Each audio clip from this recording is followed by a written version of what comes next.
As we're here for a heavyweight screening, let's switch to heavyweight matters just before we let you go. WBC ordered this week, or last week, sorry.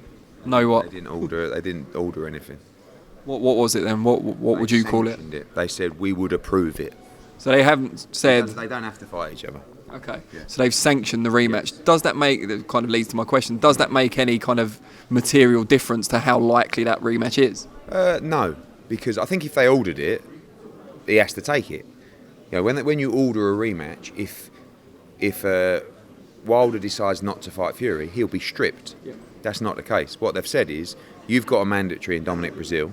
However, we think this rematch should take place. We will sanction the rematch and approve it. If Wilder wants to be undisputed world champion, he has to fight Joshua. And if he does want to be undisputed champion, he will fight Joshua next. If he's not bothered, and the rematch is a big fight, by the way, he'll do that instead. But I don't know his mindset. He's always said, you know, one face, one champion. It's always been his sort of moniker.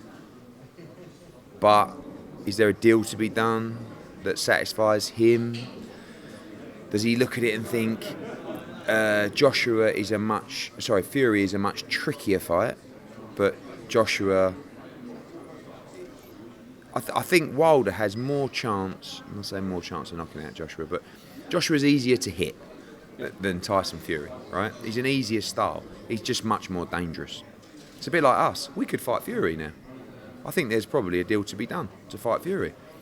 And that may be the case. But the priority for Joshua has always been to be undisputed champion. So we'd rather fight Wilder than Fury.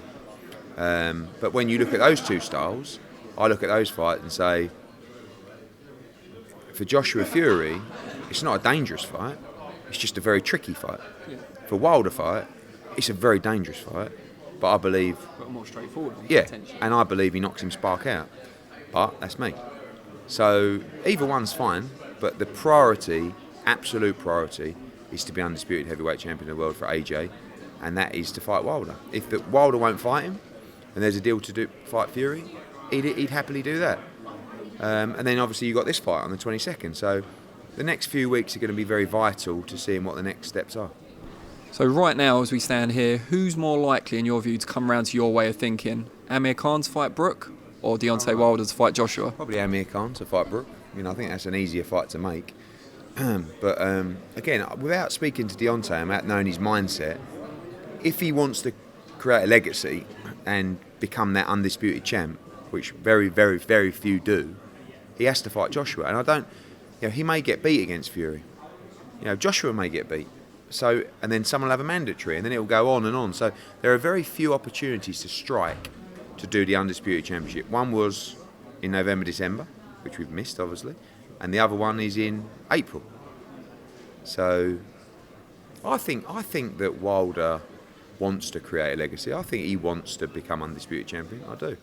It's just whether that ego sometimes from everybody. Like everyone's got ego, but sometimes you allow that to make a poor decision. So you might say, right, fuck Joshua. I ain't fighting Joshua. No, he can wait. That's fine. Well, we'll go and fight someone else. But you will miss the opportunity to be undisputed champion, and you'll make more money. But so what's important? Is it the money or is it the legacy? Well, this provides both.